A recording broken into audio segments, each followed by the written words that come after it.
혹시 기억이란 단어를 생각하면 어떤 것들이 떠오르시나요?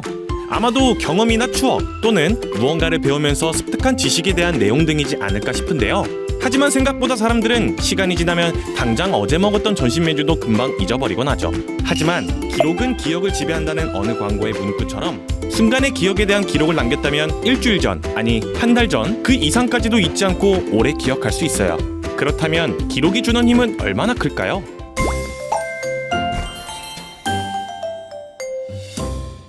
기록은 후일에 남길 목적으로 어떤 사실을 적는 것에 대한 의미를 가지고 있는데요. 현대에 우리가 겪지 않았던 과거의 일들을 알 수 있는 것 또한 선대 인물들이 남겨둔 역사적 기록이 있기 때문에 우리가 경험하지 않아도 알 수 있게 된 것이죠. 이번에 N포털에서 2003년 정식 오픈한 블로그가 20주년을 맞이했는데요. 이를 기념하여 선보인 슬로건 "기록이 쌓이면 뭐든 된다"라는 문구는 많은 사람들에게 많은 공감을 받고 있죠.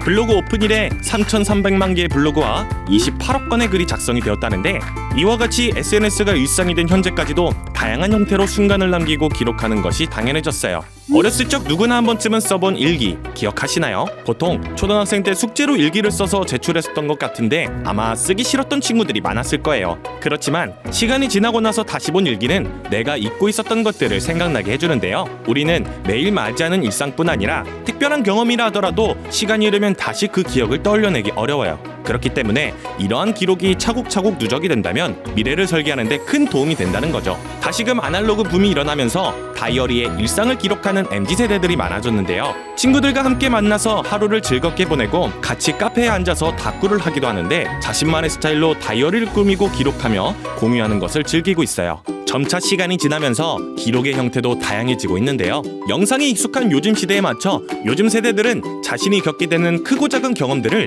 브이로그의 형태로 편집해서 유튜브와 같은 곳에 기록하면서 만족감을 느끼고 스스로를 알리고 있어요. 또한 숏폼 형태의 영상들이 유행하면서 짧은 영상으로 기록을 남기고 정보를 공유하고 있는데요. 여행에서 찍은 영상을 1분으로 압축한다거나 내가 좋아하는 사람에 대한 영상을 만들고 자연스러운 브이로그 형식으로 홍보 및 마케팅용으로도 사용되기도 해요. 이전보다 선명한 기록을 남길 수 있는 현대의 기록은 이제는 볼 수 없는 것들에 대한 소중함을 오래도록 간직할 수 있게끔 하기도 하는데요. 지나가 버리면 다시 돌아갈 수 없는 시간이지만 잊고 싶지 않은 기억과 순간을 남겨둔다면 흐릿해지고 사라져버릴 그때 그 시간이 그대로 존재하게 되면서 분명 힘이 될 거예요. 앞으로 다가올 미래에는 과연 어떤 형태의 기록이 남겨지게 될까요?